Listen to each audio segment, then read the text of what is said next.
Hi hello അസ്സലാമു അലൈക്കും welcome back to my channel. അപ്പോൾ ഇന്ന് ഞാൻ കുറേ ദിവസങ്ങൾക്ക് ശേഷമായിട്ടൊരു വീഡിയോ ആയിട്ടാണ് വന്നിട്ടുള്ളത്. അപ്പോൾ എല്ലാവർക്കും സുഖമായിരിക്കുമെന്ന് വിശ്വസിക്കുന്നു. അപ്പോൾ ഇന്ന് രാവിലത്തെ ചെറിയൊരു വിശേഷങ്ങളായിട്ടാണ് വന്നിട്ടുള്ളത്. അപ്പോൾ വീഡിയോ എല്ലാവരും സ്കിപ്പ് ചെയ്യാതെ തന്നെ കാണാം കേട്ടോ. ആദ്യമായിട്ട് കാണുന്നവരൊന്ന് സബ്സ്ക്രൈബ് ചെയ്ത് കാണണം. അതിനോടൊപ്പം തന്നെ തൊട്ടടുത്ത ബെല്ലൈക്കനും കൂടി ഒന്ന് ക്ലിക്ക് ചെയ്ത് ഓൾ എന്നുള്ള ഓപ്ഷനും കൂടി ഒന്ന് എനേബിൾ ചെയ്ത് വെക്കണം കേട്ടോ. അപ്പോൾ ഞാൻ ഇടുന്ന പുതിയ വീഡിയോസിൻ്റെ നോട്ടിഫിക്കേഷൻ നിങ്ങൾക്ക് അപ്പോൾ തന്നെ ലഭിക്കുന്നതായിരിക്കും കേട്ടോ.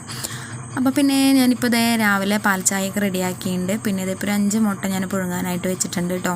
അപ്പോൾ അതൊന്ന് അടുപ്പത്ത് വെച്ചിട്ടുണ്ട്. ആ നേരം കൊണ്ട് ഇനിയിപ്പോൾ നമുക്ക് നാളികേരമൊക്കെ ഒന്ന് ചിരകി കറിക്കുള്ള തയ്യാറെടുപ്പുകളൊക്കെ വേഗം റെഡിയാക്കി എടുക്കാം.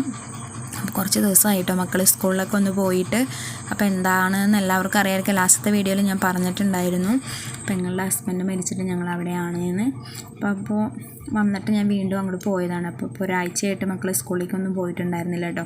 അപ്പോൾ അവർ എണീക്കാനും കുറച്ച് നേരം വൈകിയിട്ടുണ്ട് ഇന്ന് കുറച്ച് മടിയും കൂടി ഉണ്ട് കേട്ടോ. അതുള്ള കാര്യം പറയാമല്ലോ. കുറച്ച് ദിവസം സ്കൂളിൽ പോകാണ്ടിരുന്നതിനാൽ പിന്നെ പോകുമ്പോൾ ചെറിയൊരു മടിയും ഉണ്ടാവുമല്ലോ. അപ്പോൾ അങ്ങനെ ഇപ്പോൾ നാളികേരമൊക്കെ നരച്ച് വെച്ചിട്ടുണ്ട്. മുട്ട പുഴുങ്ങി അതൊക്കെ ഒന്ന് കട്ട് ചെയ്ത് വെച്ചിട്ടുണ്ട്. അപ്പോൾ 2 മുട്ട ഓൾറെഡി അതിൽ നിന്ന് പോയിട്ടുണ്ട് കേട്ടോ.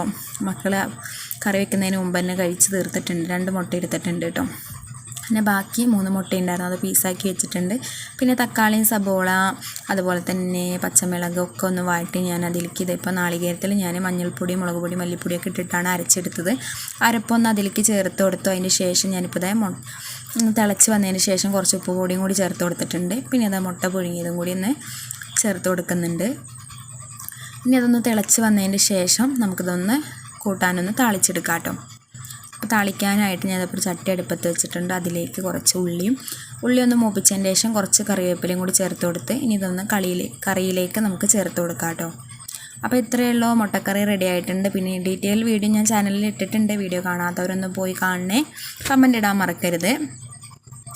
അപ്പോൾ മുട്ടക്കറിയുടെയൊക്കെ റെഡി ആയിട്ടുണ്ട്. പിന്നെ ഇന്നിപ്പോൾ ഞാൻ മാവൊന്നും റെഡിയാക്കി വെച്ചിട്ടുണ്ടായിരുന്നില്ല. പെട്ടെന്നുള്ള വരവും കാര്യങ്ങളൊക്കെ ആയ കാരണം ഇപ്പോൾ ഞാനിപ്പോൾ ചപ്പാത്തി കടയിൽ നിന്ന് മേടിപ്പിച്ച ചപ്പാത്തിയാണ്, പാക്കറ്റ് ചപ്പാത്തിയാണ് കേട്ടോ. അപ്പോൾ അതൊന്ന് ചുട്ടെടുക്കുന്നുണ്ട്. പിന്നെ കുറച്ച് ദിവസം വീട്ടടച്ചിട്ട് കഴിഞ്ഞാൽ വീട്ടിലത്തെ അവസ്ഥയും കാര്യങ്ങളൊക്കെ പറയാമല്ലോ, എന്താണെന്ന് പറയാം.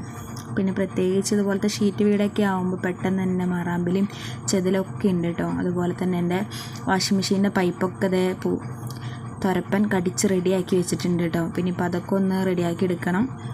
അപ്പോൾ ചപ്പാത്തിയൊക്കെ ചുട്ടുകൊണ്ടിരിക്കുന്നു. അപ്പോൾ അതിൻ്റെ ഇടയിൽ ഇപ്പോൾ പാത്തൂസ് എണീറ്റിട്ടുണ്ട്. അപ്പോൾ പാത്തൂസിനുള്ള ചായ ഞാൻ കൊടുക്കുകയാണ്. സുഡാപ്പിയും ഇതിലൊക്കെ ചായ കുടിച്ചിട്ടുണ്ട്. ചപ്പാത്തി ഇതെവിടെ റെഡി ആയിക്കൊണ്ടിരിക്കുകയാണ്. ഇനി ചപ്പാത്തി റെഡിയാക്കിയിട്ട് അവർക്ക് വേഗം ഫുഡൊക്കെ കൊടുക്കണം. അപ്പോൾ കുളിയൊക്കെ കഴിഞ്ഞിട്ട് ഇരിക്കുകയാണ് ഭക്ഷണം കഴിക്കാനായിട്ട്. അപ്പോൾ മുട്ടക്കറിയും ചപ്പാത്തിയൊക്കെ കൂട്ടി അവർ ഫുഡൊക്കെ കഴിച്ചു. മൂത്ത ആൾ നേരത്തെ പോയി. അപ്പോൾ സുഡാപ്പിനെ ഞാൻ കൊണ്ടുവന്നാക്കാനായിട്ട് ഇറങ്ങിയതാണ് കേട്ടോ. അപ്പോൾ ഞാനും പാത്തൂസും കൂടിയിട്ടാണ് സുഡാപ്പിനെ വണ്ടി കയറ്റാനായിട്ട് വരിക. മോട്ടോർഷയിലാണ് പോണത്. അപ്പോൾ അതൊക്കെ കഴിഞ്ഞ് ഞാനിങ്ങനെ വന്നപ്പോൾ ചെടികളൊക്കെ നല്ലപോലെ തന്നെ ഉഷാറായിട്ടുണ്ട്. പക്ഷേ ഒരു ചെടിയില്ല, 2-3 ചെടികളിൽ മാത്രം ഇലകളൊക്കെ ഇല്ല. ഇലയൊക്കെ കരിഞ്ഞു പോയിട്ടുണ്ട്. ആകെ ഒരു ജാതി മാതിരി ഇരിക്കുന്നുണ്ട്. അപ്പോൾ നോക്കിയപ്പോഴാണ് നിറച്ചും പുഴുട്ടോ, ചൊറിയൻ പുഴു ഉണ്ട് കേട്ടോ. ഒരു 4-5 പുഴുവിനെ ഞാൻ അതിൽ നിന്ന് കണ്ടു കേട്ടോ. അങ്ങനെ അതൊക്കെ ഒന്നെടുത്ത് ക്ലീൻ ചെയ്യാനുണ്ട്. പിന്നെ അതുപോലെ തന്നെ എന്താ പറയുക, ചെടികളൊക്കെ ഉഷാറായി വന്നിട്ടുണ്ട് കേട്ടോ മഴ കൊണ്ടപ്പോൾ. പിന്നെ ഇവിടെയൊക്കെ പുല്ലൊക്കെ മുളച്ചിട്ടുണ്ട്. അപ്പോൾ അതിൻ്റെ ഇടയിൽ ഇപ്പോൾ 10 ദിവസം ഇങ്ങനെ പറിച്ചെടുക്കുന്നുണ്ട് ഈ സാധനം. എൻ്റെ മോൻ കാണിച്ചു കൊടുത്തു. ഈ സാധനം സത്യം പറഞ്ഞാൽ എനിക്കറിയില്ലായിരുന്നു കേട്ടോ. അവൻ കുട്ടികളിങ്ങനെ പുറത്തൊക്കെ പോയി കളിക്കുന്ന കാരണം ഇങ്ങനെ അറിയാം. ഈ സാധനം വെള്ളത്തിലിട്ട് കഴിഞ്ഞിട്ടുണ്ടെങ്കിൽ പൊട്ടും. അപ്പോൾ തുപ്പലമുട്ടി എന്നാണ് കേട്ടോ അവർ പറയുന്നത്. ഇതിന് ശരിക്കും പേരൊന്നും എനിക്കറിയില്ല കേട്ടോ. പിന്നെ അതൊക്കെ കഴിഞ്ഞ് വന്നതിൻ്റെ ശേഷം ഇതിപ്പോൾ ഇന്നലെ ഞങ്ങളെ വീട്ടിൽ നിന്ന് വരുമ്പോൾ ഉമ്മയുണ്ടായിരുന്നു കേട്ടോ കൂടെ. അപ്പോൾ അങ്ങനെ ഉമ്മ ടൗണിൽ നിന്ന് ഇറങ്ങിയപ്പോൾ ഇവിടുന്ന് മക്കൾക്ക് കഴിക്കാനായിട്ട് മേടിച്ചതാണ് ഈന്തപ്പഴം അതുപോലെ തന്നെ ഫ്ലംസ് കൂട്ടാം. അപ്പോൾ 10 ദിവസം അവരൊക്കെ സ്കൂളിൽ പോയപ്പോൾ അപ്പോൾ അവിടെ ഇരുന്നിങ്ങനെ കഴിക്കുകയാണ്. പിന്നെ ഒറ്റയ്ക്ക് ആയി കഴിഞ്ഞാൽ കുറച്ച് ക്ഷീണങ്ങളും കൂടുതലാണ് കേട്ടോ. അപ്പോൾ ഇന്നത്തെ വിശേഷങ്ങൾ ഇത്രയുള്ള ചെറിയൊരു വീഡിയോ ആണ്. വീഡിയോ ഇഷ്ടമാണെങ്കിൽ ലൈക്ക് ചെയ്യുക, കമൻറ്റ് ചെയ്യുക. ഇൻഷാ അല്ലാഹ് അടുത്ത ദിവസം നല്ല വീഡിയോ ആയിട്ട് വരും.